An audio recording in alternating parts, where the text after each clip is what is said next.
to sit there so you're not twisted looking at that piece. That's what we're going over tonight. And then you'll go, oh, well, what am I doing that for?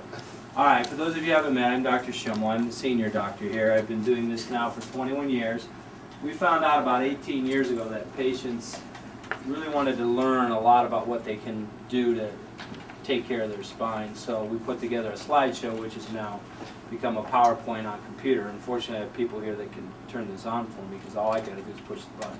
But anyways, we've also found statistically that the people that sit through this class get better results, because you're going to go through some things here that you've probably been doing improperly for a long time, okay? So we're going to start with lifting. I mean, a lot of people know this, but basically, this is Aaron, young, strong guy. He can pick up that toy box like that all day long, probably, and odds are he won't hurt his back, but he's increasing the odds of hurting his back if he keeps his legs straight, all right? So we know this is bad, and it puts your low back at more susceptible for injury. But this here, this is the big no-no.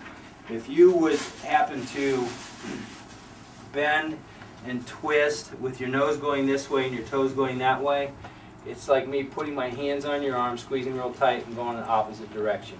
Okay, your spine can't tolerate that. So there's a cartilage cushion in there called a disc. And when you do that, those fibers can tear, and you don't necessarily feel the pain at that moment. It could be hours or even a day or so later that all of a sudden that disc swells up, comes out, catches the nerve, and then boom, you got a zinger down your leg. Okay, so that's if you remember nothing else from this class, if your toes and nose are pointed towards the object, you're a lot better off.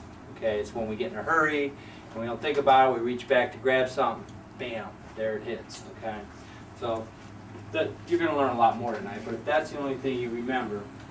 So of course, when you lift, make sure the object is close to the legs or body as possible. Okay, and use your legs, abuse your legs, because they can tolerate a lot more than the spine. All right, and you've probably heard that before, but it's really, really important that you think about it when you go to do some stuff, and it'll make a big difference for you. Now, here he is just cleaning a tire, but he's not actually lifting anything. And we've had people come in over the years, Doc, all I did was wash my car, you know, and they're dying. I said, well, I wish I had a videotape of the positions you were in, because I'm sure we could pick out quite a few things that you were doing wrong while you were washing the car, because washing the car shouldn't be that traumatic for you, okay?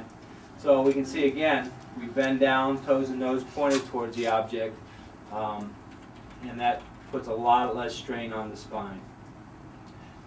Now all he's doing here is standing in one position.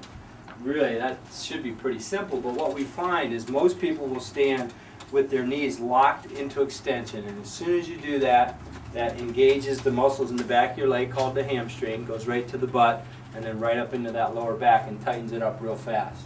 So most people will realize that. What they'll do then is they'll bend one leg. Now we put his foot up on a box here to take the stress off of the hamstring, which relaxes the butt, which relaxes your back. But the problem that most people do is they have a tendency to bend the same leg. We had a barber come in here after 20 years of bending his right leg. His pelvis was stuck in that posture also.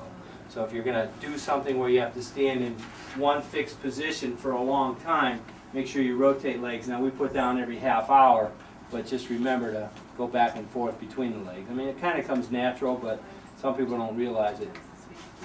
Now computers have taken over the world, so we can see here, if you sit like that, you're going to put a lot more strain on the lower back and the shoulders. So if I can borrow your paper here, just there, and on the front page here, what we have is a picture of a spine from behind, which should be nice and straight, and then on your left, my right, where my finger is where your belly button would be. Okay, so the spine should go in the lower back, come out in the mid back, and go back in the neck. So it should look like an S from this side. That way your spine is more like a spring and it can absorb shock. But if you're sitting like Aaron is sitting, he's lost that inward curve. Okay, you're supposed to have that inward curve. So basically he's sitting with his lower back rounded, which puts more stress on the disc again in the lower back.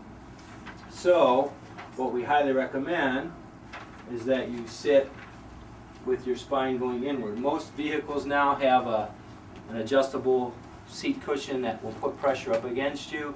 If you don't, you can use a towel or a small pillow. What we find though is at home in a recliner or a nice cushy couch, you end up sagging back and don't realize it, and then you go to get up maybe an hour or two later and wonder why you're stuck in the chair. It's because you've lost that inward posture. So again, a pillow or some kind of cushion behind your back. We don't have to throw out your favorite lazy boy, but make sure when you're going to sit there that you have that inward sway while you're sitting. Okay? And the other thing